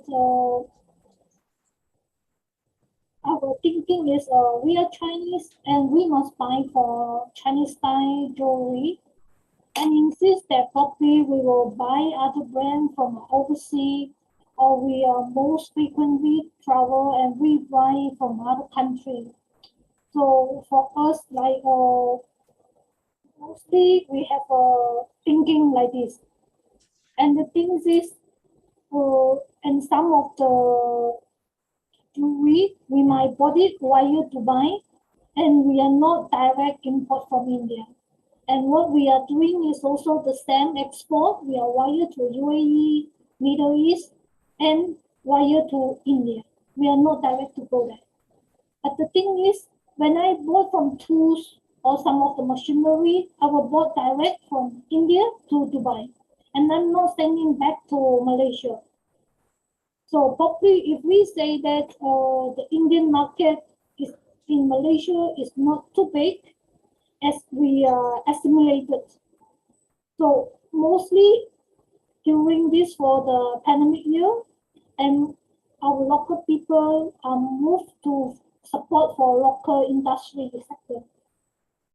So and some of the chain store or retail shop, they're providing for the online services and online sales.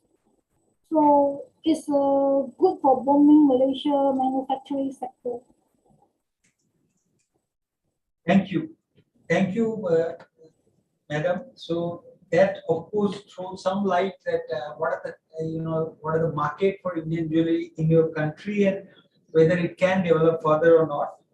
And now I request Mr. Peter Lee to throw some more light that as we understand that Malaysia is also a very strong manufacturer of jewelry.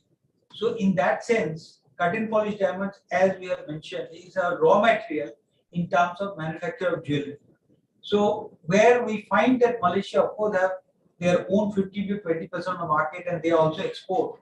So in studded jewelry, if you have such a strong manufacturing base of studded jewelry, why that cut and polished diamonds are imported in Malaysia from other countries and not from India? Because of course, as we are the largest manufacturer of cut and polished diamond, that can be the right source to source from here. Mr. Peter Lee.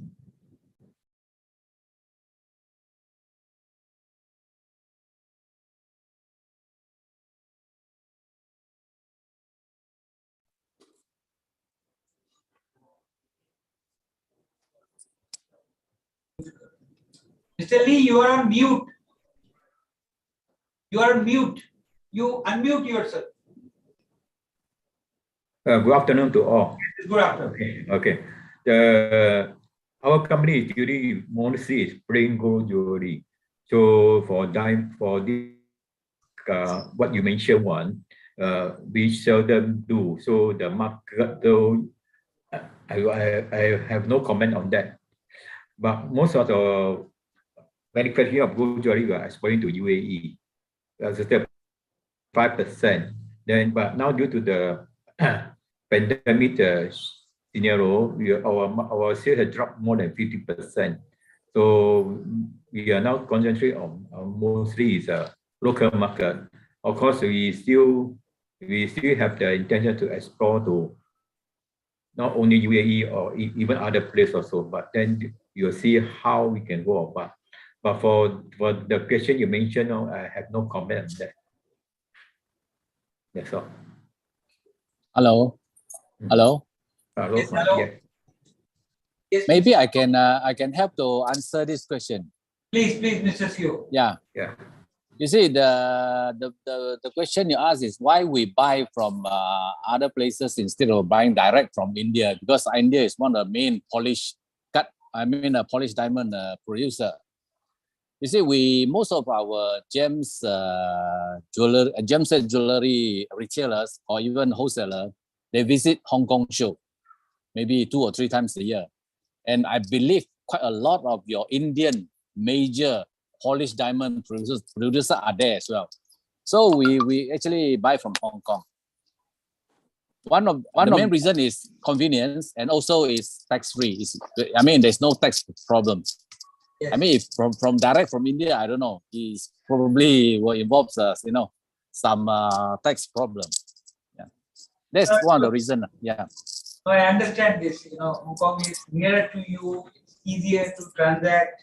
So of course that is reason. But of course I wanted the other people also to hear. That's a very plausible reason. So I will now ask Mr. Mayank Bajaj, because we are now throughout the day we are hearing a lot about lab-grown diamonds. Mr. Mayank Bajaj is of course investing a lot into manufacture of lab-grown diamonds in our country. So I request Mr. Mayank Bajaj to give just an outlook that how in the south, because we understand in US the lab-grown diamond is developing very fast, and how is this market developing, at least in the part of the market where Malaysia exists, the Southeast Asian countries. Good afternoon, everybody. Thank you for giving me this opportunity. Well, I would just like to give, before I answer that question of yours, I would like to give us very small statistics. Is today, when we talk about natural diamonds, we are mining about 150 million carats in a year. Everyone knows that in the last this 150 million has been more or less it has more or less been the same in the last 10 to 15 years. This is only for the reason that 3 to 4% of the global population can actually afford natural diamonds because of its high price point. Considering that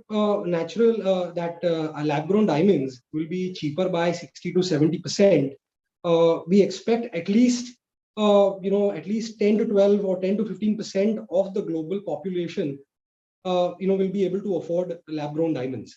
So that is one thing that I feel that lab-grown diamonds is going to have huge potential globally. Talking about the Southeast Asian countries, see today majority the Southeast Asian countries are having together they're having a GDP of about $3 trillion. which is higher than India, which is $2.6 trillion, and very, very close to Japan, which is about $5 trillion. And in the coming years, it is expected that the Southeast Asian countries may be higher than the GDP may be higher than Japan as well. So that is one reason why one reason I feel that the lab grown segment is going to be booming in the Southeast Asian countries. Secondly, is also the youth population.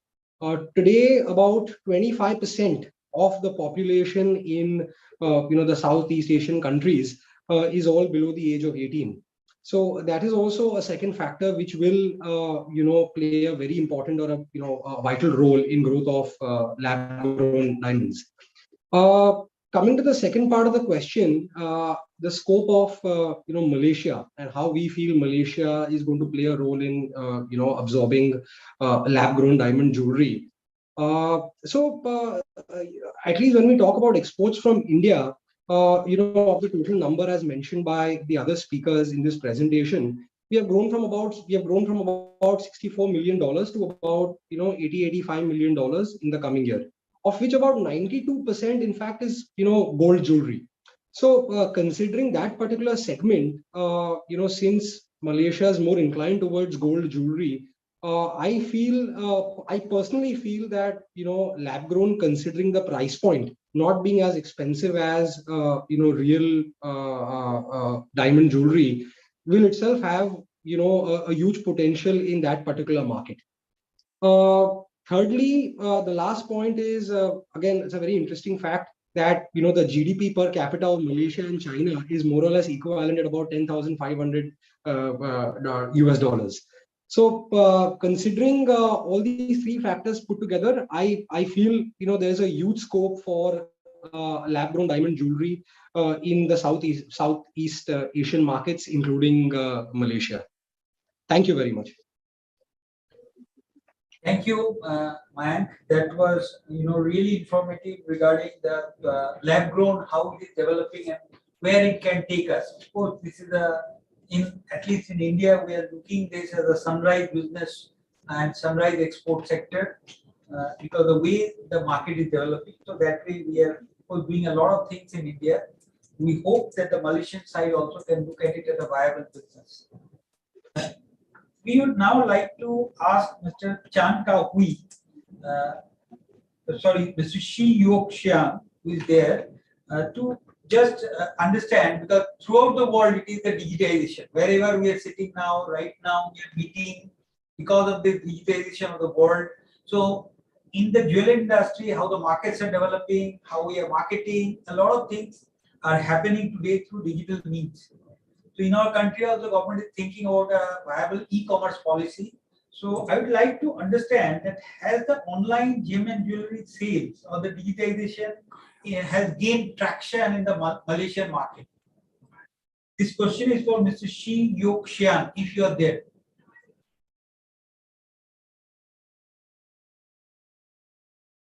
I think he has just now left. I saw him. So in that sense,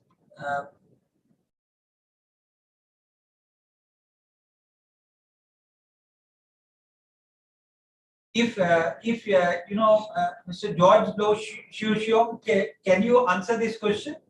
That how the online market in Malaysia is developing? Actually, now the online market in Malaysia is quite booming now because of the pandemic, the lockup. So people now would like to trading in the internet. There's many e-trading about jewelry in Malaysia now. It's in the Chinese market, Malay market, but most of all the Malay market is now booming in the e-market. That's what I find out in these 2 years. There's a lot of e-market coming up from nowhere, really. Good. I think in our country also a similar kind of situation, but of course a very well structured marketing is developing because of this pandemic. People enjoy shopping from home, and also for sellers also it's easier to at least sell the goods when nothing is moving across the street. So that way, this market in the pandemic times has developed many folds, and that is true that in your country also is developing. And to the last question today is reserved for Mr. Ram Tambi. He is a very well-known uh, gemstone manufacturer from our country, and of course very knowledgeable in that sense. I would like to ask that what are your expectations from a Malaysian counterparts in terms of providing country or buyers information?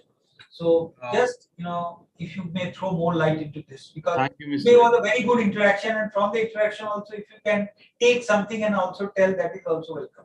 Thank you, Mr. Ray. Good afternoon, everyone. So I think I'm audible. Yeah. Yes.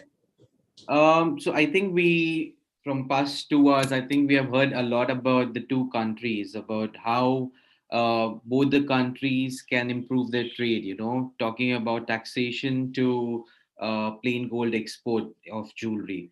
But what I would like to, after analyzing and hearing all the experts from the trade, I understood one point is that both the countries are equally efficient in manufacturing plain gold jewelry. This is one point which I understood, and both have the capabilities of doing local business their own local business. So first thing which I would like to point out is the design, which can be complemented from both the countries. The designs which we make in plain gold jewelry, because we have a variety of plain gold jewelry designs from going from the north to the south temple jewelry. First thing is that. And second, the point which I would like to put light upon is the exports of loose diamonds, may that be the real natural diamonds or the lab grown, and the semi precious and precious gemstones. So what I feel and what I heard is that the jewelry in Malaysia is being made and exported to various countries, and these countries which people have pointed out is either UAE, Dubai, or the following countries of that Gulf region. So they use a lot of gemstones. That is what we know, right? And because of the past 2 years that we could not interact during the exhibitions, if some window is open for sending or exporting goods to Malaysia, where they can manufacture and then again export to the Gulf, is one window where both the countries can be benefited. Where we have the expertise of loose diamonds, from Surat, and then loose gemstones from Jaipur or from Mumbai, for that matter. So what I feel is, first thing is, there should be an like how we are having a Jaipur show where only international exporters and buyers are being visited. So, Mr. Ray, I would like to request that there should be a strong point where some of our fellow Malaysian jewelers are being invited, and a light has been thrown upon about the jewelry designs, or how gemstone business can be grown over there. So first thing is that, and doing this, we will also interact and understand the kind of buyers of Malaysian are, and what kind of ways we can export. It is possible because they are using plain gold jewelry, uh, uh, less or the low quality, where the rubies or sapphires or the emeralds or semi precious stones which of lower quality are being put into plain gold jewelry, may that be put upon. So I would request, Mr. Ray, that there should be a small, like a few people delegation, but there should be some people coming down for this event which we are organizing in May in Jaipur. So where, because of the interaction which we have during this event online, there there be some offline, and then where we can actually interact with samples, with designs, and accordingly we can talk about how we can improve business for both the countries. And I think because both the countries are very well known for their plain gold jewelry, we can do something about how both the countries export between or to the third country can be improved. Thank you. Thank you, Mr. Tambi. That is really informative. And for your information, I may inform you that we are already working with the Malaysian Association to see that a strong delegation comes in Jaipur. And of course, if things are okay till that time, we hope that a large number of our counterparts can come from Malaysia during the fair.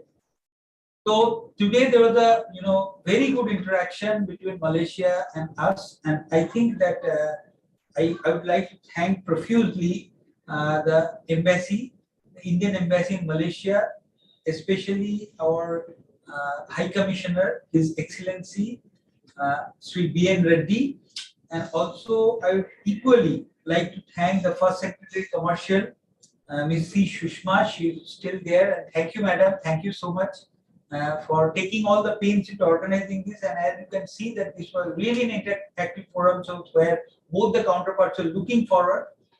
They have talked a lot about that, and we have learned a lot of things. Of course, inputs whatever has been taken, and I would like to thank Mr. Vipul Bansal, Sri Vipul Bansal, who is the Joint Secretary of the Ministry of Commerce and Industry, and as he has told, that there should be an outcome paper, and we will be making an outcome paper, and we'll be making the action points, and we'll be sharing with, of course, the Indian embassy and also our government to see that we take it forward. And of course, we also, the next year's target has already been set for the exports from India by our Excellency Sri B.N. Reddy of $150 million. Of course, there we'll try to reach. And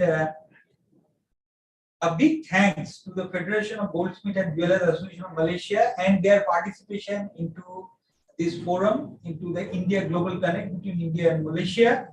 And thank you, Mr. George, for your offer of hosting a delegation of manufacturers into Penang, your jewelry show. And we will be taking it forward. We will be working for that. And it is great to know, the experience, of course, learn from the experience how the cottage industry of Malaysia develops into a very organized, a very modern industry, manufacturing industry. We should take heart from there.